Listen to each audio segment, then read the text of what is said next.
Olá, estamos de volta com o nosso treinamento Pro Tools dominado. Agora nós vamos falar sobre as configurações do Pro Tools. E em primeiro de tudo, nós vamos falar sobre a configuração da placa de áudio, que essa é uma das configurações que muita gente tem me perguntado como é que faz para configurar a placa de áudio no Pro Tools. Então, nós vamos aprender agora como configurar essa placa de áudio no Pro Tools.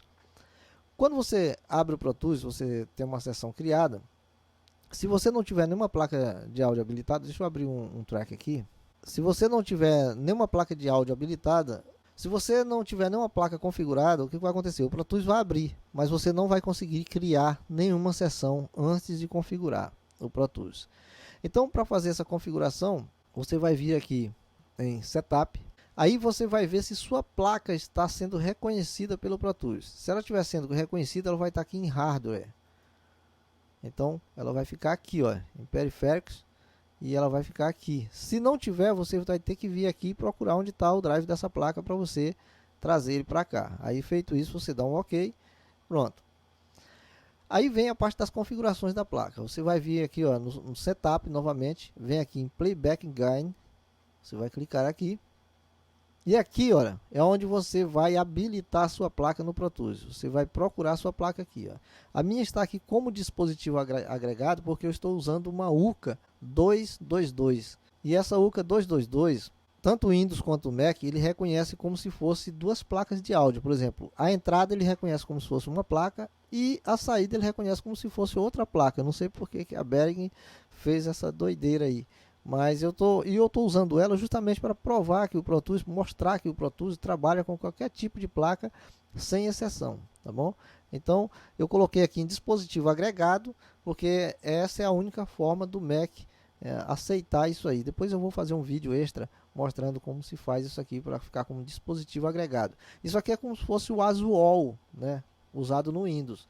Então, se eu estivesse usando o Windows, para que essa placa fosse reconhecida os canais como uma placa só, aqui é dispositivo agregado, no Windows seria o ASUAL que eu teria que usar para não ficar esses canais separados. Então aqui você vai clicar, ó, pode ver que ela tá, minha placa está aqui, ó, aqui é a entrada e aqui é a saída. Então ele reconhece como se fossem duas placas.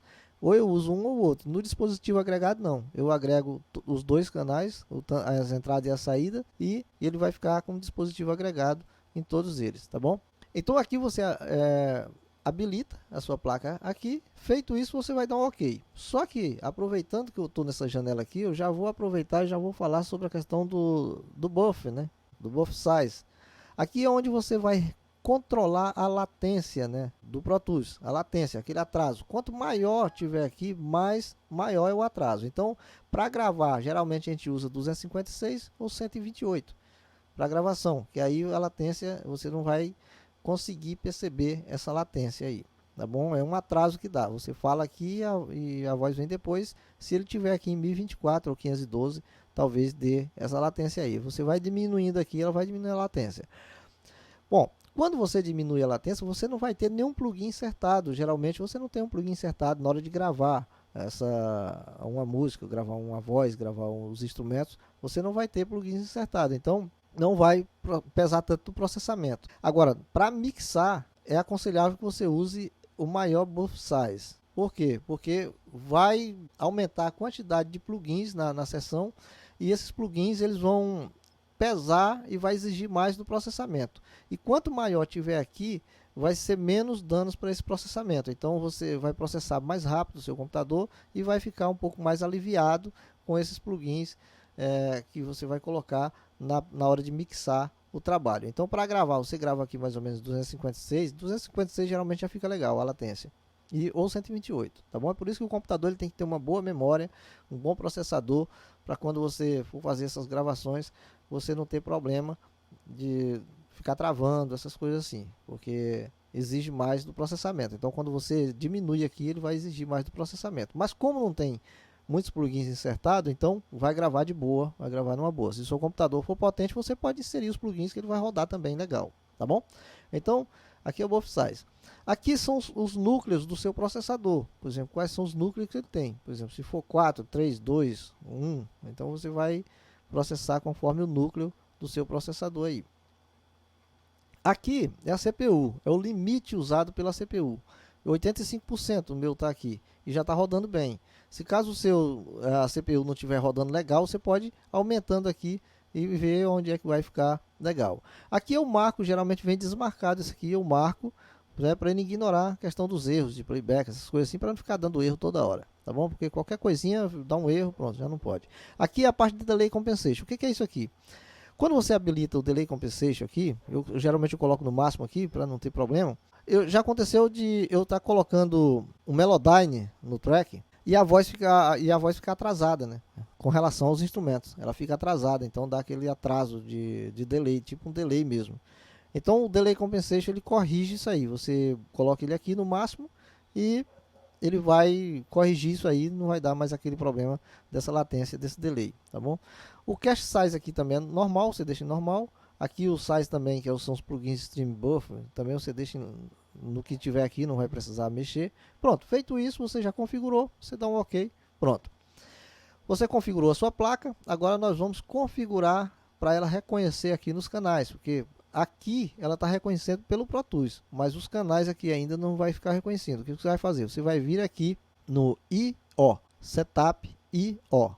O que você vai fazer? Por mais que tenha os tracks aqui, o que você vai fazer? Você vai selecionar todos eles, se o seu tiver 8, você vai selecionar todos eles e deleta. Você vai deletar esses tracks. Deletou, não ficou nada aqui, aí você vem aqui em Default. Pronto, vai voltar tudo normal e já vai ficar na sequência. Se a sua placa tiver 8 canais, ela vai ficar com os 8 canais aqui. Aqui é a saída. E aqui é o input. Você tem que tomar cuidado aqui. Aqui é a saída, aqui é input. Você vai fazer a mesma coisa. Tanto na saída como nos output, como no input. Você vai deletar e vem aqui em Default. Ele vai criar. Como minha placa só tem 2 canais, só tem o canal 1 e 2. E ele só vai criar aqui. Se a sua tiver 8, ele vai criar os 8 aqui. Vai colocar os 8 aqui e vai ficar uma sequência de 8 canais aqui. Tá bom? Aí a mesma coisa você vai fazer nos bois. Por exemplo, eu vou tirar aqui. Vou selecionar esses bois aqui. Deixa eu botar aqui. Vou deletando. Você deleta todos eles. Ó. São muitos. Não são poucos não. Vai selecionando. Você clica no primeiro, clica no último com o shift apertado. Aí vem no delete. Aqui deleta tudo. Pronto, deletou tudo. O que você faz? Default. Vai voltar tudo novamente. Aqui os insert é a mesma coisa. Por exemplo, os insert você deleta. Default. Pronto, vai ficar tudo tranquilo. Lembrando, isso aqui também você pode renomear isso aqui, ó. Você pode renomear esses canais aqui tudinho. Se o seu tiver os 8 canais aí, você renomeia e vai ficar normal. Aí todos os canais vão ficar normal, tudo nomeado. Beleza, pode nomear com o nome de Bumba. Eu geralmente não faço isso. Eu nomeio o canal, fica melhor, tá bom? Então, aqui não precisa, aqui também não precisa nada. É só o input, output, bows, insert e tal. Aqui no output eu vou ensinar uma coisa para vocês. Vocês podem ver que aqui a saída está na saída 1 e 2, né? A saída 1 e 2. Se eu quero uma saída, eu tenho uma placa com a saída 7 e 8, vamos supor que tem 8 saídas. Então eu quero a 7 e 8 como saída principal. O que eu faço? Eu venho aqui e mudo para essa saída. Ela vai ficar aqui, ó, estéreo, a saída, os output, ó. Aí você vai e coloca essa saída 1 e 2, tá certo? Então aqui é a mesma coisa, ó, também tem a mesma coisa aqui. Então você usa as saídas aqui para essa saída aqui, coloca a saída 1 e 2 e o 7, 8, 5 e 6, aí você que sabe. E toda vez que você abrir o Pro Tools, ele já vai reconhecer essa saída aí, essa saída que você colocou aqui, tá bom? Então é isso aí, feito isso, ó, pode ver que o meu já deu aqui o ARC, não tem nenhuma placa, mas é porque eu mudei lá a configuração e quando você vai acontecer a mesma coisa com você. Quando você abrir os tracks aqui, não vai aparecer nem as entradas nem a saída. O que você faz? Você vem e habilita aqui a entrada e habilita a saída no output aqui, ó, 1 e 2. Tá bom? Eu acredito que a configuração da placa de áudio é isso aí. Nós já falamos também sobre o buffer size, sobre tudo isso aí nesse vídeo, nas configurações. E esse vídeo vai ficando por aqui. E na dúvida, pode perguntar através dos comentários aí. E também você pode voltar o vídeo aí quantas vezes quiser e assistir quantas vezes quiser também. Então é isso aí, até o próximo.